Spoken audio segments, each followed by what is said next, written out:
नमस्कार साथियों, जीवी यथार्थ एकेडमी के डिजिटल प्लेटफॉर्म पर आपका हार्दिक स्वागत और अभिनंदन है।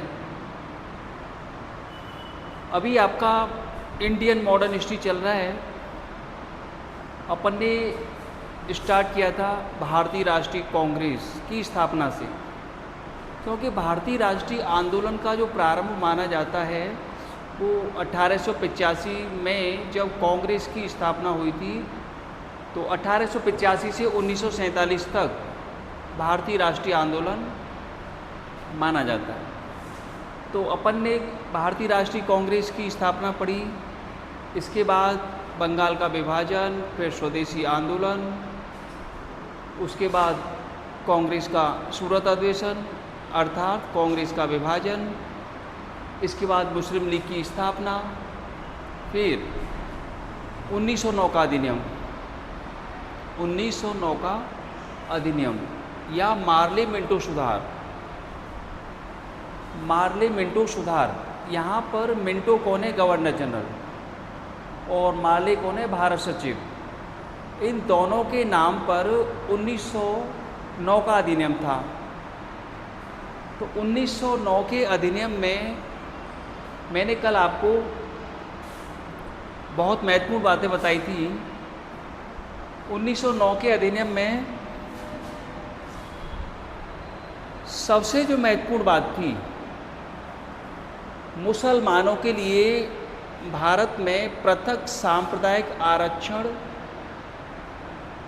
की व्यवस्था की गई थी। अर्थात भारत में मुसलमानों के लिए पृथक सांप्रदायिक निर्वाचन मंडल ब्रिटिश सरकार ने बनाई थी। तो अंग्रेज़ों ने मुसलमानों को जो पृथक सांप्रदायिक आरक्षण दिया है, इसके पीछे अंग्रेज़ों की चाल थी। क्या चाल थी? अंग्रेज चाहते थे डिवाइड एंड रूल, बांटो और राज्य करो। भाई हम हिंदू मुसलमानों को अलग अलग रखेंगे। तो कांग्रेस भारत की सबसे बड़ी पार्टी है। कांग्रेस भारत की सबसे बड़ी राजनीतिक पार्टी है। जितने भी आंदोलन चलते हैं कांग्रेस चलाती है। यदि मुस्लिम वर्ग, भारत की मुस्लिम जनता कांग्रेस से अलग रहेगी तो कांग्रेस के आंदोलन कमज़ोर पड़ जाएंगे और हमारा अंग्रेज़ों का शासन आसानी से चलता रहेगा। तो 1909 के अधिनियम से अंग्रेज़ों ने भारत के विभाजन की जो रूपरेखा प्रस्तुत की थी, वो अंततः 1947 में भारत का विभाजन होकर ही रहा था। हाँ, बीच में भारत के मुस्लिम नेता कांग्रेस के साथ आए थे। जैसा कि 1916 में कांग्रेस का लखनऊ अधिवेशन हुआ था। उस लखनऊ अधिवेशन में कांग्रेस और मुस्लिम लीग में समझौता हो गया था। मोहम्मद अली जिन्ना है ना, मोहम्मद अली जिन्ना प्रारंभ में एक राष्ट्रवादी नेता थे। अर्थात मोहम्मद अली जिन्ना प्रारंभ में भारत का विभाजन नहीं चाहते थे, लेकिन मोहम्मद अली जिन्ना आगे चलते चलते मोहम्मद अली जिन्ना में भी एक ऐसा परिवर्तन आया, कांग्रेस के आंदोलनों को देख कर के वो भी विभाजन के लिए पूरी तरह अड़ गए थे कि नहीं, अब तो हमें भारत का विभाजन चाहिए। अंततः उन्होंने भारत का विभाजन ही करवा लिया था। तो 1916 में कांग्रेस और मुस्लिम लीग दोनों पास पास आए थे, दोनों एक साथ हो गए थे। उसमें भी एक कारण था, मैं आगे बताऊंगा। जैसे प्रथम विश्व युद्ध हुआ था 1914 से 1918 तक प्रथम विश्व युद्ध चला था। तो प्रथम विश्व युद्ध में अंग्रेज़ों ने भारत के मुसलमानों से वायदा किया था कि भाई हम तुर्की को कोई नुकसान नहीं पहुंचाएंगे। लेकिन मुसलमानों ने देखा भाई ये तो तुर्की को नुकसान पहुंचा रहे, तुर्की की हार होने वाली है। तब जाकर के भारत का मुस्लिम वर्ग कांग्रेस के साथ शामिल हुआ था। तो कल मैंने आपको बताया था 1919 का अधिनियम, 1909 का अधिनियम। थोड़ा सा रिवीजन कर रहे हैं। अगर आपका क्वेश्चन आता है भाई 1909 के अधिनियम की सबसे महत्वपूर्ण बात क्या थी, 1909 के अधिनियम में सबसे महत्वपूर्ण प्रस्ताव क्या था, या 1909 के अधिनियम की सबसे खराब बात क्या थी? अंग्रेज़ों द्वारा, ब्रिटिश सरकार द्वारा मुसलमानों को जो पृथक सांप्रदायिक आरक्षण दिया है, ये 1909 के अधिनियम की सबसे खराब बात थी, क्योंकि इसके कारण ही भारत का विभाजन हुआ था। वायसराय की परिषद, इसमें दूसरा बहुत ही महत्वपूर्ण पॉइंट था कि वायसराय या गवर्नर जनरल। अच्छा, वायसराय किसके लिए था? देशी रियासतों के लिए। गवर्नर जनरल किसके लिए था? ब्रिटिश भारत के प्रांतों के लिए। व्यक्ति एक ही था, लेकिन उसके पास 2 पद थे। तो 1909 के अधिनियम में दूसरा जो महत्वपूर्ण प्रस्ताव था, वायसराय की जो परिषद थी, वायसराय की जो परिषद थी, इस परिषद का अध्यक्ष कौन होता था? इस परिषद का अध्यक्ष ये वायसराय होता था। इस परिषद का अध्यक्ष वायसराय होता था। और इस परिषद में 1909 में, जैसे अभी 9 सदस्य थे, है ना, उसकी परिषद में, इस परिषद में पहली बार किसी एक भारतीय को शामिल किया गया था। किसी एक भारतीय को शामिल किया गया था। एक भारतीय सदस्य, एक भारतीय सदस्य को शामिल किया गया। ये जो क्वेश्चन है, कौन से भारतीय थे? सत्येंद्र प्रसाद सिन्हा, SP सिन्हा। सत्येंद्र प्रसाद सिन्हा प्रथम भारतीय थे जो वायसराय की परिषद में या गवर्नर जनरल की परिषद में शामिल हुए थे। और इनको कौन सा विभाग दिया गया था? ये विधि सदस्य थे, अर्थात कानून मंत्री थे, जो वायसराय की परिषद में शामिल हुए थे।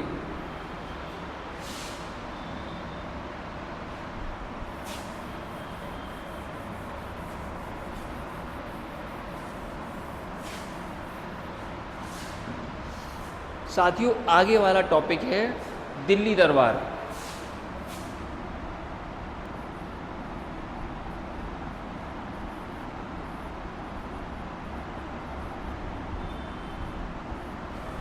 दिल्ली दरबार कब हुआ था? दिल्ली दरबार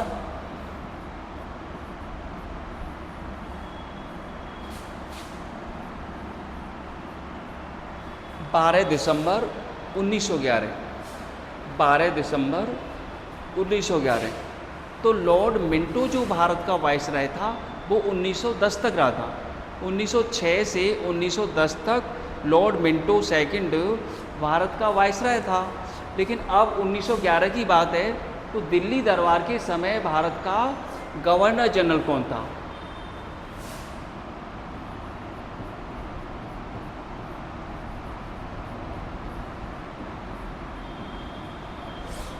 भारत का गवर्नर जनरल लॉर्ड हार्डिंग।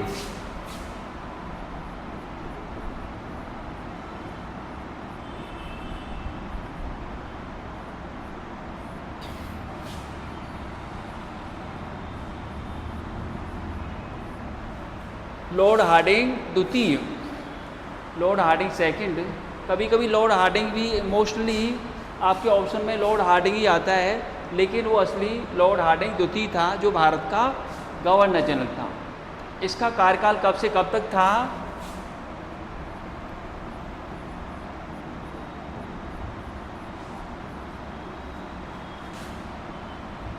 1910 से 1916 तक ये भारत का गवर्नर जनरल था।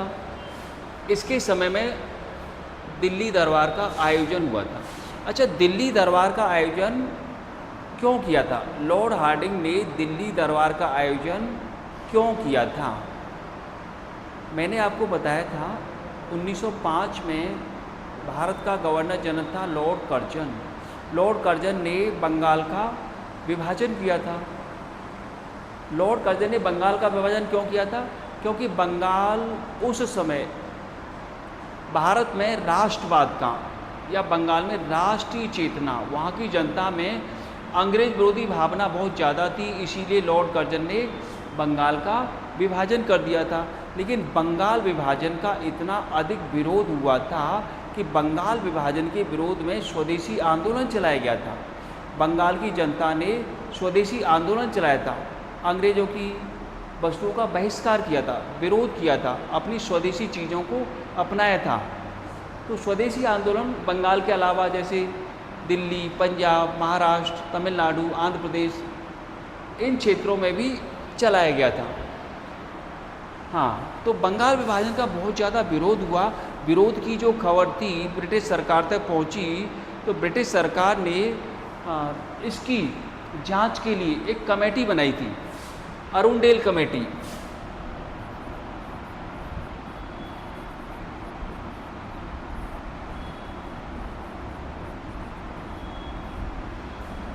अरुणडेल कमेटी कब बनाई थी? 1906 में बनाई थी। और इस कमेटी का अध्यक्ष कौन था?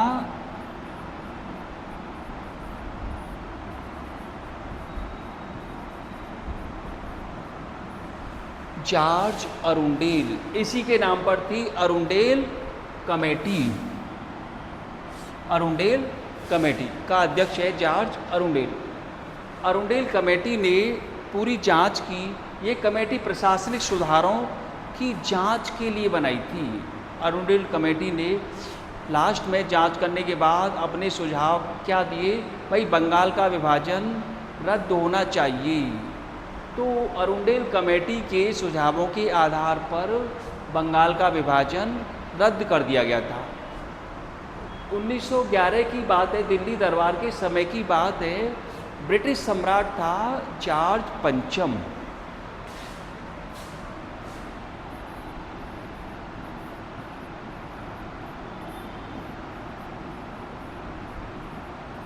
ब्रिटिश सम्राट कौन है?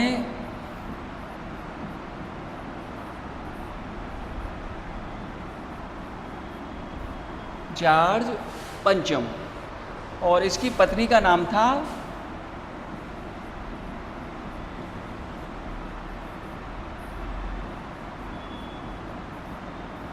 ब्रिटेन की रानी कौन थी? महारानी मैरी। तो जॉर्ज पंचम और महारानी दोनों भारत की यात्रा पर आई थी। तो लॉर्ड हार्डिंग ने जॉर्ज पंचम और महारानी मैरी के स्वागत में दिल्ली दरबार का आयोजन किया था। दिल्ली दरबार का आयोजन किया था इन दोनों के स्वागत में। तो जॉर्ज पंचम ने यहाँ पर 2 घोषणाएं कराई थी कि भाई बंगाल का विभाजन रद्द किया जाए, बंगाल का विभाजन रद्द किया जाए। तो जॉर्ज पंचम की ओर से लॉर्ड हार्डिंग ने इस दिल्ली दरबार में 2 घोषणाएं की थी। कौन कौन सी 2 घोषणाएं थी?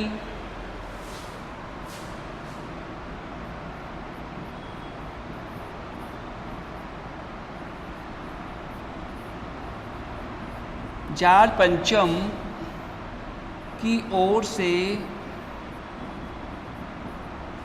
लॉर्ड हार्डिंग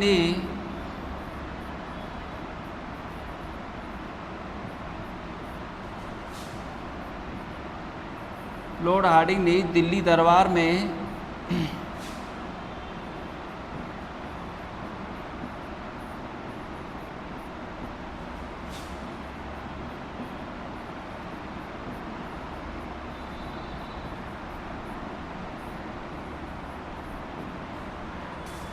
कौन सी 2 घोषणाएं हैं? पहली घोषणा,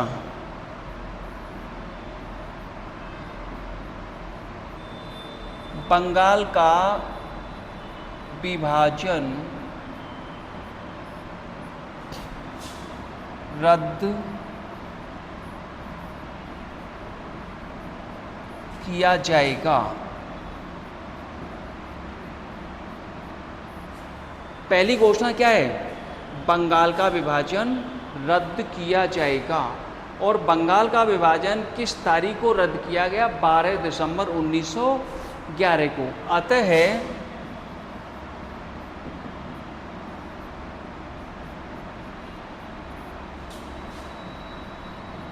बंगाल का विभाजन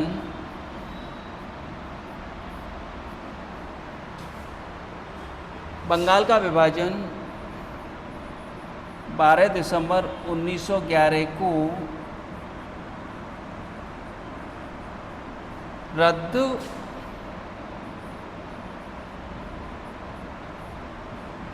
किया गया। तो सीधा सीधा क्वेश्चन आ जाता है साथियों, भाई बंगाल का विभाजन किस वर्ष रद्द हुआ था। मान लो तारीख ना पूछे तो 1911 तो सीधा सीधा आता ही है। तो बंगाल का विभाजन किस वर्ष रद्द हुआ? 1911 में। तो बंगाल का विभाजन जो रद्द कर दिया, तो मैंने आपको बताया था अविभाजित बंगाल का जब विभाजन किया था तो पूर्वी बंगाल और असम को मिलाकर एक अलग प्रांत बना दिया था, और पश्चिमी बंगाल, बिहार, उड़ीसा को मिलाकर एक प्रांत बना दिया। लेकिन जब अब विभाजन रद्द कर दिया तो क्या स्थिति थी? तो यहाँ पर पहले क्या था? पूर्वी बंगाल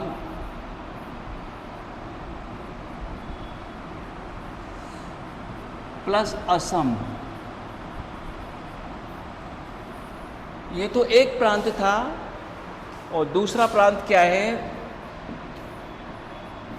पश्चिमी बंगाल, बिहार, उड़ीसा, एक प्रांत ये बनाया था, है ना। विभाजन के बाद 1905 में जब विभाजन हुआ तो एक प्रांत ये था, एक प्रांत ये था। पूर्वी बंगाल और असम इसके साथ था, बिहार, उड़ीसा पश्चिम बंगाल के साथ थे। लेकिन जब विभाजन रद्द कर दिया तो क्या स्थिति थी? स्थिति ये थी रद्द होने के बाद, अपन बात करें विभाजन रद्द होने के बाद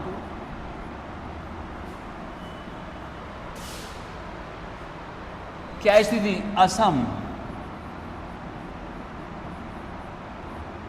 असम को पूर्वी बंगाल से अलग कर दिया। अब ये है पूर्वी बंगाल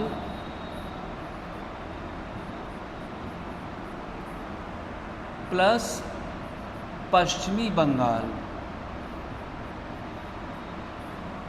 इसको एक प्रांत बना दिया और इसका नाम क्या दे दिया है?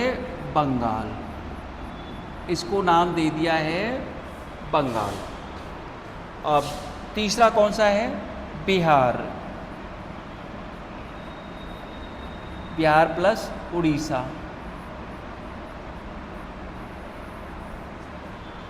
और तीसरा प्रांत कौन सा हो गया? बिहार।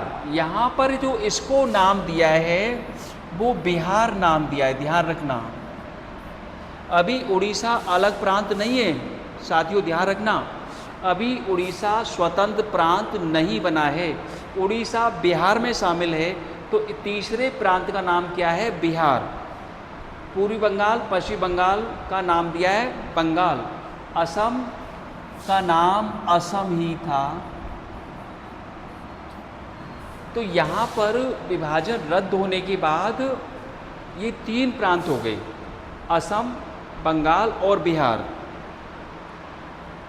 अब 1911 की बात कर रहे हैं अपन, तो 1911 में बाई चांस आपसे पूछ ले कि भाई 1911 में ब्रिटिश भारत में कितने प्रांत थे? ब्रिटिश भारत में कितने प्रांत थे? तो इस समय 1911 में भारत में 9 प्रांत थे, क्योंकि 1935 का जो अधिनियम ब्रिटिश सरकार ने बनाया था, 1935 के अधिनियम में 2 नए प्रांत बनाए थे। 1935 के अधिनियम में उड़ीसा को बिहार से अलग कर दिया गया था। उड़ीसा को बिहार से अलग करके उड़ीसा को स्वतंत्र प्रांत बना दिया था। और पश्चिमोत्तर प्रांत, उत्तर पश्चिम सीमा प्रांत जो वर्तमान में पाकिस्तान में है, उससे सिंध को अलग करके, सिंध उत्तर पश्चिम सीमा प्रांत में शामिल था, तो 1935 में उत्तर पश्चिम सीमा प्रांत से सिंध को अलग करके स्वतंत्र नया प्रांत बना दिया था। तो 1935 में दो नए प्रांत बनाए थे, सिंध और उड़ीसा। तो 1935 में भारत में कितने प्रांत थे? 11 प्रांत, क्योंकि 9 प्रांत तो अभी हैं और 2 प्रांत कौन से? सिंध और उड़ीसा बन गए। तो 1935 में टोटल भारत में, ब्रिटिश भारत में 11 प्रांत थे। जैसा कि आपको मालूम है 1937 के विधानसभा चुनाव हुए थे। 1937 के विधानसभा चुनाव कितने प्रांतों में हुए थे भाई? 11 प्रांतों में विधानसभा चुनाव हुए थे, क्योंकि 1935 में 2 नए प्रांत सिंध और उड़ीसा बनाए गए। तो 1911 की बात कर रहे हैं। इस समय ब्रिटिश भारत में 9 प्रांत थे। तो विभाजन रद्द होने के बाद ये स्थिति थी, असम, बंगाल और बिहार।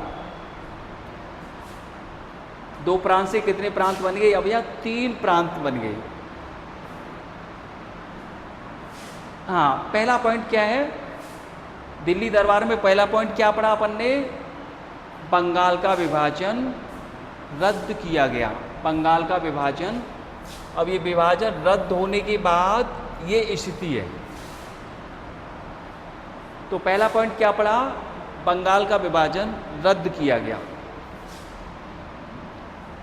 तो दिल्ली दरबार में दूसरा पॉइंट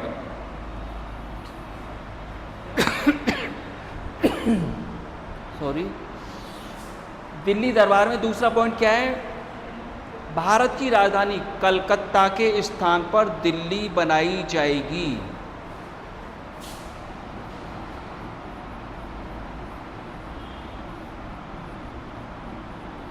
भारत की राजधानी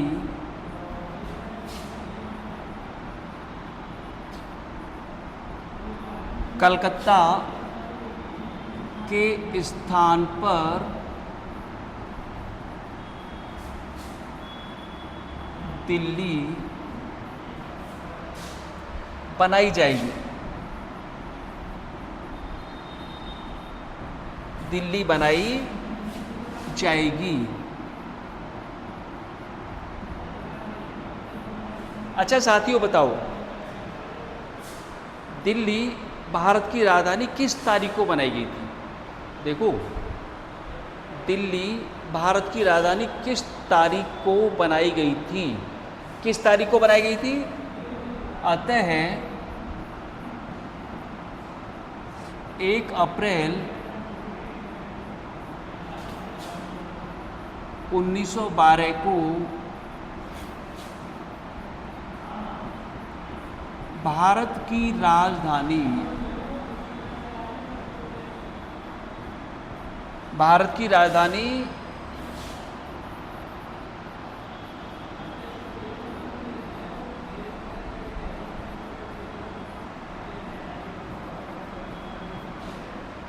बहुत ही अच्छा क्वेश्चन है। देखो,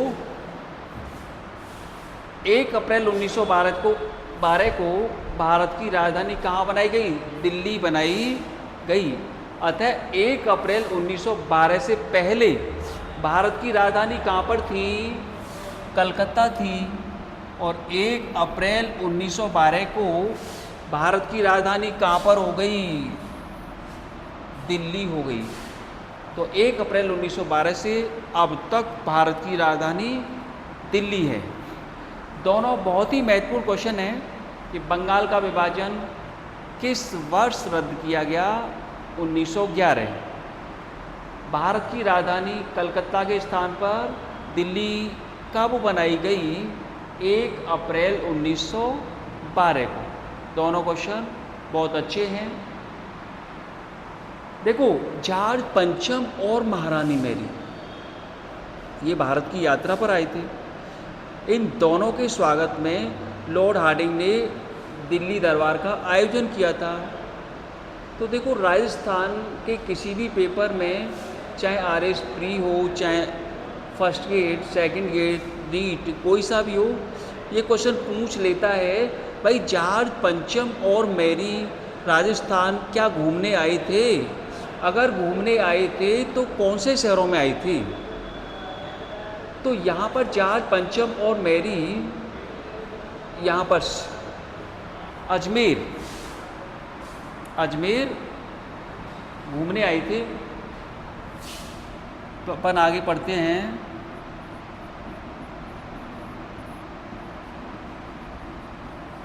जॉर्ज पंचम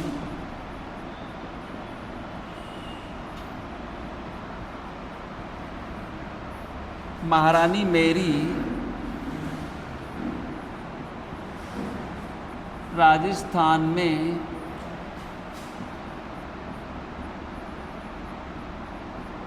अजमेर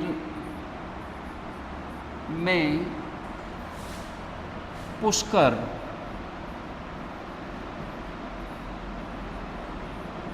की यात्रा पर आई थी।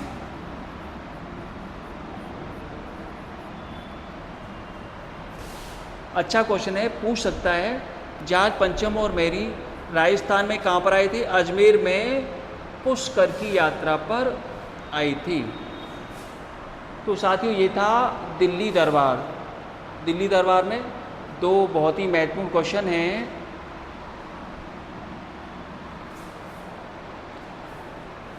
साथियों मॉडर्न हिस्ट्री का आगे वाला टॉपिक है भारतीय राष्ट्रीय आंदोलन का।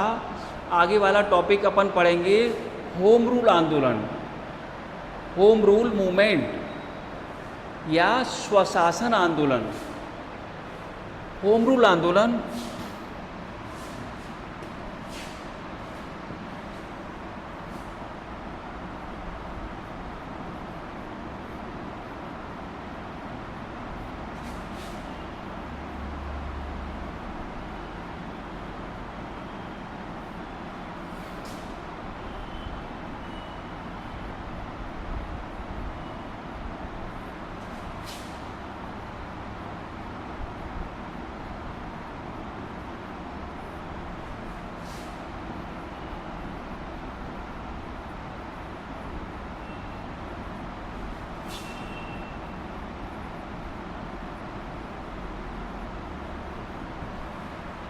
होम रूल मूवमेंट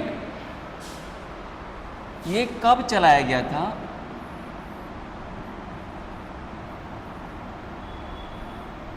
उन्नीस 1916।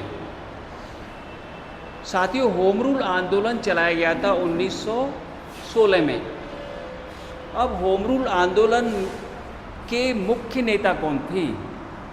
होम रूल आंदोलन के मुख्य नेता कौन थे? जैसा कि देखो इससे पहले मैंने आपको बताया था स्वदेशी आंदोलन। अगर क्वेश्चन आ जाए भाई स्वदेशी आंदोलन के मुख्य नेता कौन थे? सुरेंद्र नाथ बनर्जी। देखो आगे भारतीय राष्ट्रीय आंदोलन में जो भी बड़े बड़े आंदोलन आएंगे उनका कोई ना कोई एक मुख्य नेता तो जरूर होगा। और ये क्वेश्चन पूछ लेता है भाई इस आंदोलन का मुख्य नेता कौन था? तो होम रूल आंदोलन के एक कोई मुख्य नेता नहीं था, इसमें दो नेता थे। दो नेता कौन कौन से थे? एनी बेसेंट और बाल गंगाधर तिलक। एनी बेसेंट और बाल गंगाधर तिलक दोनों ने मिलकर के होम रूल आंदोलन चलाया था। दोनों ने मिलकर होम रूल आंदोलन चलाया था। लेकिन सबसे पहले बात करें भाई होम रूल आंदोलन का उद्देश्य क्या था? ये होम रूल आंदोलन एनी बेसेंट और बाल गंगाधर तिलक ने क्यों चलाया था? इन दोनों का उद्देश्य क्या है? अभी इन दोनों का उद्देश्य है ब्रिटिश शासन के अधीन रहते हुए स्वराज प्राप्त करना। साथियों स्वराज और पूर्ण स्वराज में बहुत अंतर है। देखो पूर्ण स्वराज का मतलब है अंग्रेजों भारत को छोड़कर चले जाओ, हमारे भारत को आप पूर्ण स्वतंत्र कर दो। लेकिन स्वराज का मतलब है भाई अंग्रेजों आप भारत में बने रहो, ठीक है, बड़े बड़े पदों पर आप बने रहो, लेकिन भारत की जनता के मूल अधिकार, भारत की जनता के राजनीतिक आर्थिक अधिकार जनता को मिल जाने चाहिए। भाई जनता का शोषण नहीं होना चाहिए। तो होम रूल आंदोलन का उद्देश्य था ब्रिटिश शासन के अधीन रहकर स्वराज प्राप्त करना। तो तो सबसे पहले हम इसका उद्देश्य लिखते हैं।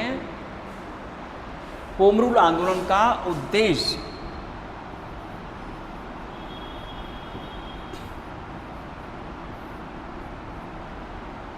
होम रूल आंदोलन का उद्देश्य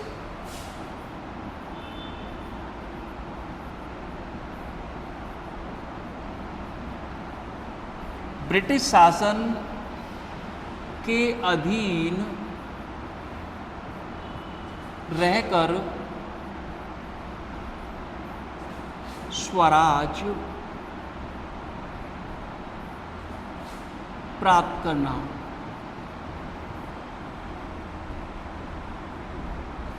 या स्वशासन प्राप्त करना। भाई जनता का शोषण नहीं होना चाहिए, स्वराज प्राप्त करना। देखो ब्रिटिश शासन के अधीन रहकर, यहाँ पर ब्रिटिश शासन के अधीन रहकर स्वराज प्राप्त करना। भाई हमें पूर्ण स्वराज नहीं चाहिए। अभी इस आंदोलन का उद्देश्य कंप्लीट इंडिपेंडेंस नहीं है, ओनली स्वराज। भाई अंग्रेजों के अधीन रहकर हमें स्वराज लेना है। इन दोनों नेताओं का उद्देश्य क्या था ये आंदोलन चलाकर? भाई हम ये आंदोलन चलाएंगे और इसके द्वारा संपूर्ण भारत की जनता को हम संगठित करेंगे। अंग्रेजों के खिलाफ आवाज़ उठाने के लिए संपूर्ण भारत की जनता को हम संगठित करेंगे, जिससे अंग्रेज जनता के अधिकारों को दे पाएँ।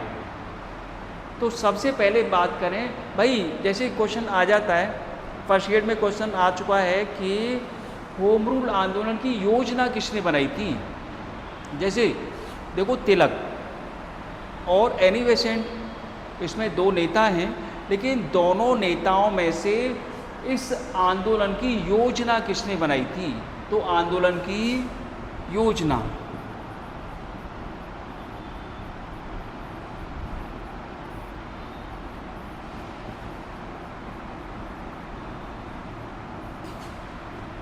आंदोलन की योजना किसने बनाई थी? Annie Besant.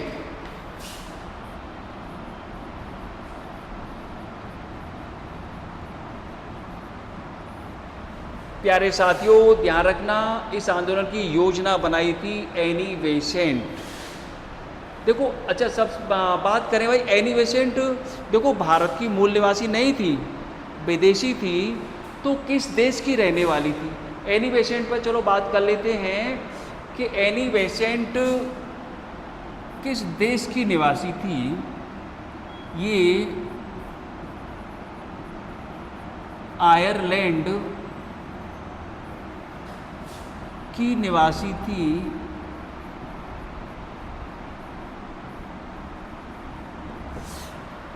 एनी बेसेंट कहाँ की मूल निवासी थी? आयरलैंड की। अच्छा देखो ये भारत में क्यों आई थी फिर? भाई क्या भारत की कल्चर इनको बहुत अच्छी लगी कि वो भारत में आ गई? चलो भारत की कल्चर तो अच्छी थी और अच्छी है, लेकिन देखो ये भारत क्यों आई थी? आपने नाम पढ़ा होगा, थियोसॉफिकल सोसाइटी, एक समाज सुधार की संस्था थी थियोसॉफिकल सोसाइटी। थियोसॉफिकल सोसाइटी ये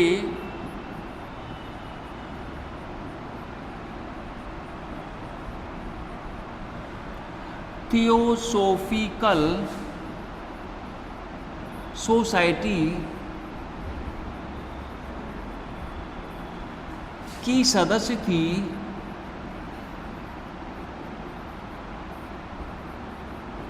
ये थियोसॉफिकल सोसाइटी की सदस्य थी। अच्छा देखो थियोसॉफिकल सोसाइटी, अब ये थियोसॉफिकल सोसाइटी की स्थापना भाई कहाँ पर हुई थी? थियोसॉफिकल सोसाइटी की स्थापना 1875 में अमेरिका में हुई थी। अमेरिका का एक शहर है न्यूयॉर्क। अमेरिका का एक शहर है न्यूयॉर्क। 1875 में इस सोसाइटी की स्थापना अमेरिका के न्यूयॉर्क शहर में हुई थी। तो एनी बेसेंट इस सोसाइटी की सदस्य थी। 1882 में थियोसॉफिकल सोसाइटी का जो मुख्यालय था वो मद्रास में अडयार, मद्रास में एक शहर है अडयार, वहाँ पर बना दिया गया। तो एनी बेसेंट इस थियोसोफिकल सोसाइटी के उद्देश्य को पूर्ण करने के उद्देश्य से ये भारत में आई थी। और इन्होंने अपना स्थान कहाँ बनाया था? अडयार मद्रास में सदस्य थी। अतः ये भारत में इस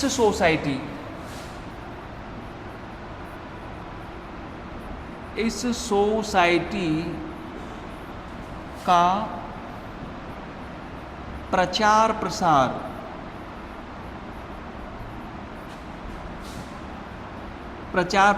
करने के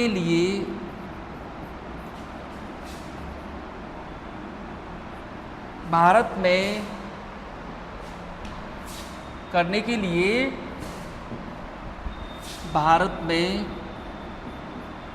भारत आई।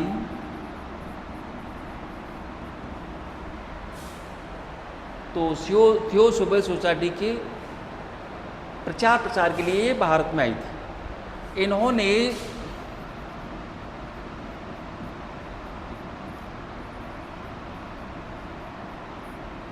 अपना मुख्य केंद्र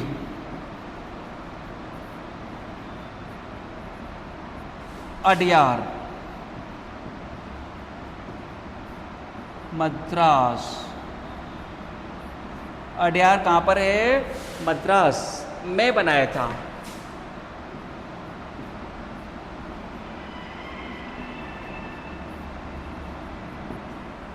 तो साथियों ध्यान रखना, एनी बेसेंट थियोसोफिकल सोसाइटी की सदस्य थी। इसके प्रचार प्रसार के लिए ये भारत में आई।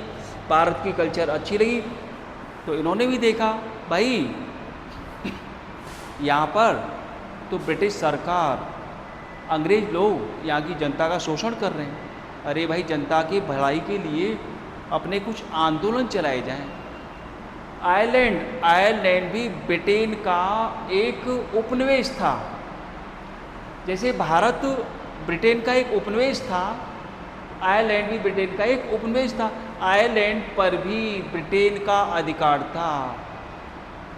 तो इन्होंने कहा अरे भाई चलो अच्छी बात है, हम भारत की जनता के हित में काम करेंगे, जनता के हित में आंदोलन चलाएंगे। तो आगे एनी बेसेंट के दो अखबार थे, दो समाचार पत्र थे,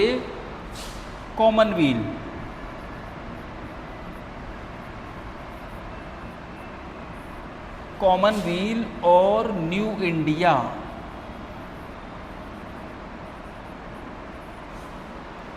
एनी बेसेंट के ये दोनों समाचार पत्र हैं, अखबार हैं। तो एनी बेसेंट यहाँ पर एक बहुत गहरा क्वेश्चन पूछ लेता है, भाई एनी बेसेंट ने होम रूल आंदोलन की जो योजना बनाई थी, जो ड्राफ्टिंग तैयार की थी, अपने किस अखबार में की थी? ध्यान रखना साथियों, कॉमनवील। तो योजना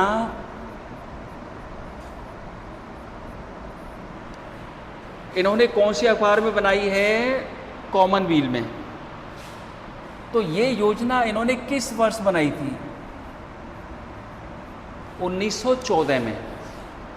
एनी बेसेंट ने अपने कॉमनवील समाचार पत्र में 1914 में होम रूल आंदोलन की, होम रूल लीग की योजना बनाई थी। ये दोनों अखबार अंग्रेजी भाषा में थे। ये दोनों अखबार अंग्रेजी भाषा में थे।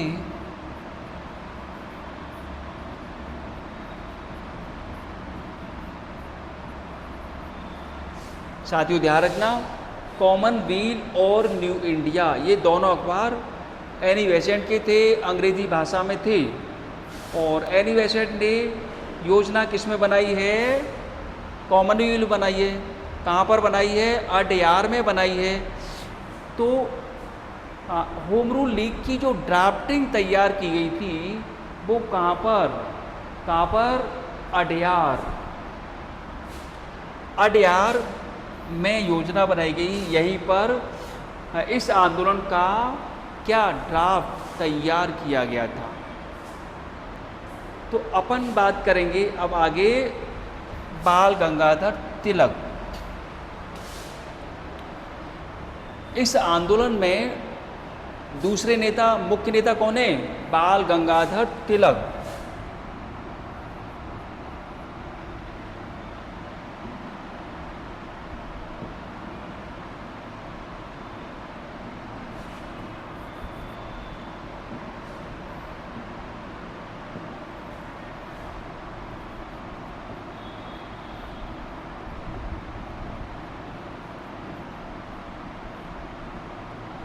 बाल गंगाधर तिलक।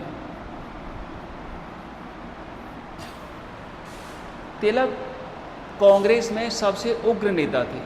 तिलक कांग्रेस में गरम दल के नेता थे, गरमपंथी थे, सबसे उग्र नेता थे। नरम दल वाले नहीं चाहते थे कि तिलक कभी भी कांग्रेस के अध्यक्ष बने। इसीलिए तिलक के बारे में कहा जाता है बेताज का बादशाह। तिलक महाराष्ट्र के रहने वाले थे।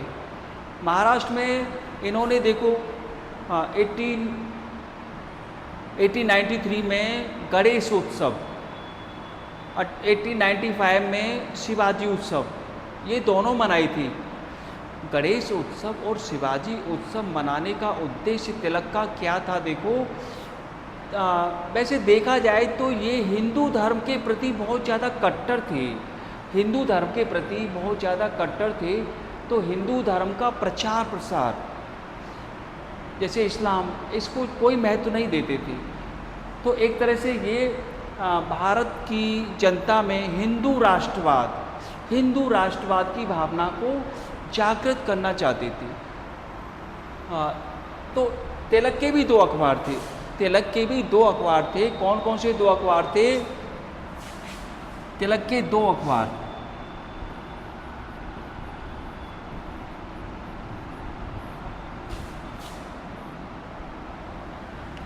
दो अखबार कौन कौन से हैं?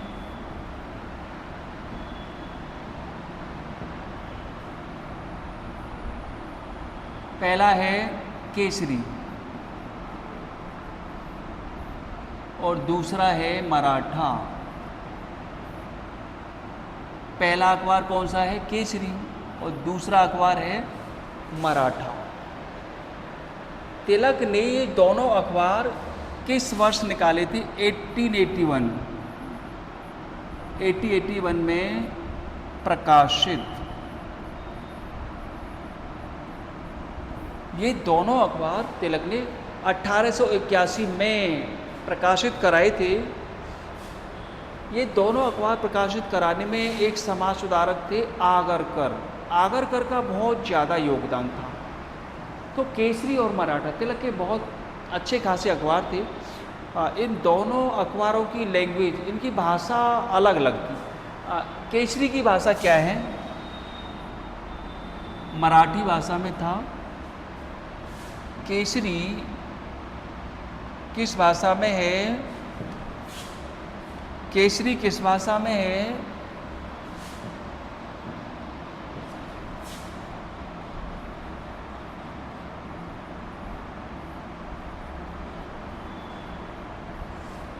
मराठी भाषा में है। मराठा किस भाषा में है? मराठा इंग्लिश में है ना? मराठा की भाषा कौन सी है? अंग्रेजी में। साथियों ध्यान रखना, दोनों क्वेश्चन पर वो बहुत गहरा क्वेश्चन अगर पूछेगा तो इनकी भाषा को पूछ लेता है।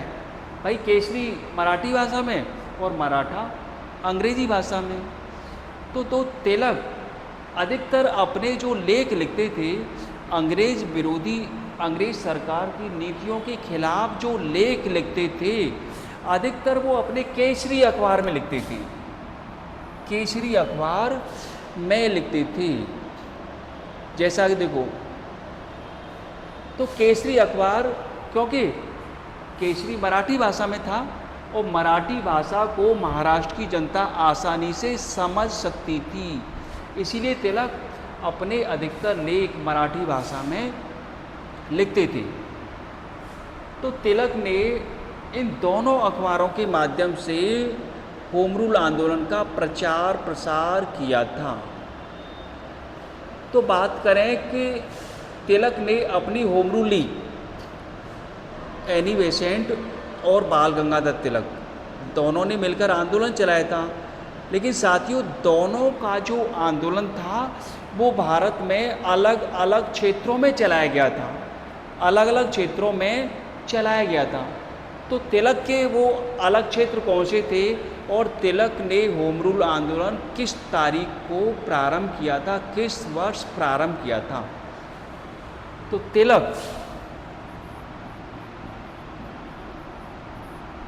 तिलक ने 28 अप्रैल 1916 को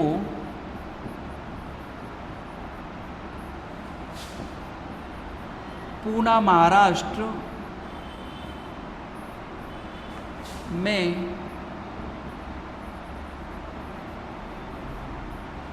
अपनी होम रूल लीग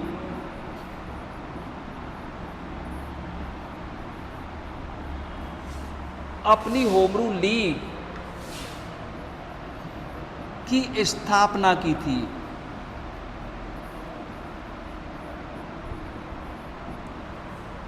तो इन्होंने अपनी होम रूल लीग कहाँ पर बनाई है? पूना, महाराष्ट्र में बनाई है।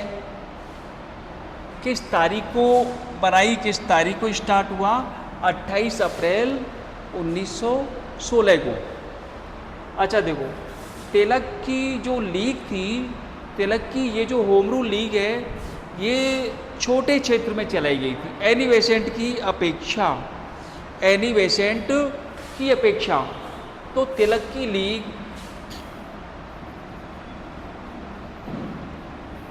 इनका आंदोलन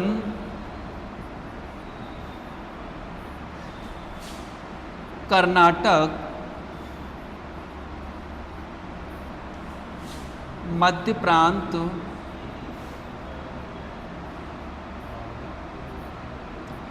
प्रांत,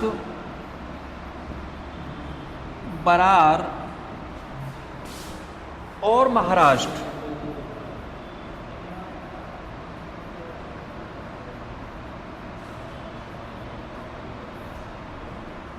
ये भाई 4 क्षेत्र थे। 4 क्षेत्रों में तिलक का आंदोलन चलाया गया था। लेकिन साथियों ध्यान रखना, महाराष्ट्र में बम्बई को छोड़कर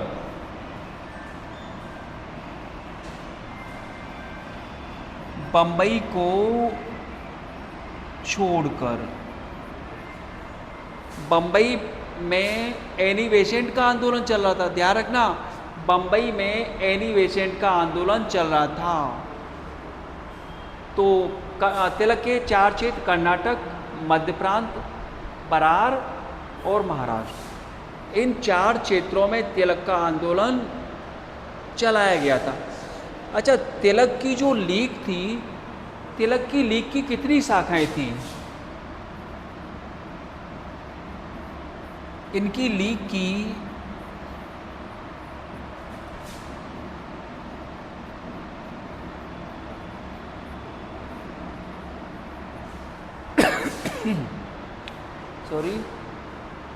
इनकी लीग की कितनी शाखाएं हैं? 6 शाखाएं।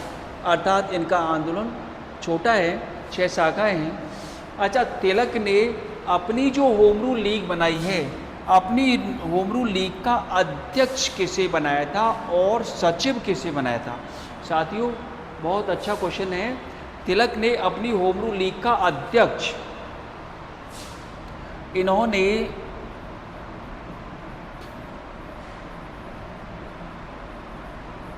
अपनी लीग का अध्यक्ष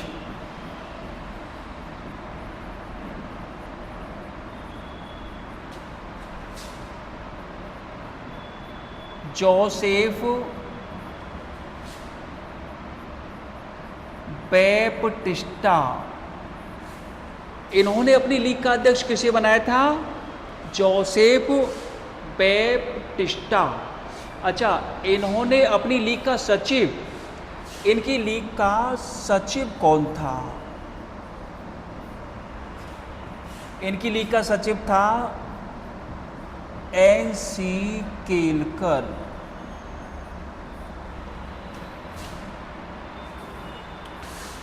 तो तिलक की लीग का अध्यक्ष कौन है? Joseph Baptista. इनकी लीग का सचिव कौन है? NC केलकर। तो तिलक ने अपनी लीग कहाँ से स्टार्ट की? पूना महाराष्ट्र से। तिलक की लीग छोटी थी, 6 शाखाएं थी, 4 क्षेत्र, कर्नाटक, मध्य प्रांत, बरार और महाराष्ट्र। ये 4 क्षेत्रों में चलाया गया, कर्नाटक, मध्य प्रांत, बरार और महाराष्ट्र। साथियों ध्यान रखना, बम्बई को छोड़कर, बम्बई में एनी बेसेंट का आंदोलन चल रहा था। बम्बई में एनी बेसेंट का आंदोलन चल रहा था। तो इनकी लीग का अध्यक्ष कौन है? Joseph Baptista. सचिव कौन है? NC केलकर। साथियों ध्यान रखना, आपने पढ़ा होगा, सुना होगा, स्वराज मेरा जन्मसिद्ध अधिकार है, मैं इसे लेकर रहूँगा। Swaraj is my birthright and I have take it. Swaraj मेरा जन्मसिद्ध अधिकार है, मैं इसे लेकर रहूँगा। बाल गंगाधर तिलक ने ये जो अपना नारा था, होम रूल आंदोलन के समय ही दिया था। ध्यान रखना, तिलक ने अपना ये नारा, स्वराज मेरा जन्मसिद्ध अधिकार है, मैं इसे लेकर रहूँगा, होम रूल आंदोलन के समय दिया था, 1916 में दिया था। तो यहाँ पर क्वेश्चन बनता है कि भाई होम रूल लीग की संस्थापक कौन है? जनक कौन है? माता पिता कौन है? Annie Besant. लेकिन होम रूल आंदोलन पहले किसने प्रारंभ किया? अरे पहले प्रारंभ किया है बाल गंगाधर तिलक ने, क्योंकि एनी बेसेंट ने प्रारंभ किया था सितंबर 1916 में। तो यहाँ पर क्वेश्चन बनता है कि होम रूल लीग पहले किसने प्रारंभ की? बाल गंगाधर तिलक ने 28 अप्रैल 1916 को। लेकिन होम रूल लीग की, होम रूल आंदोलन की संस्थापक और जनक कौन थी? Annie Besant. तो आगे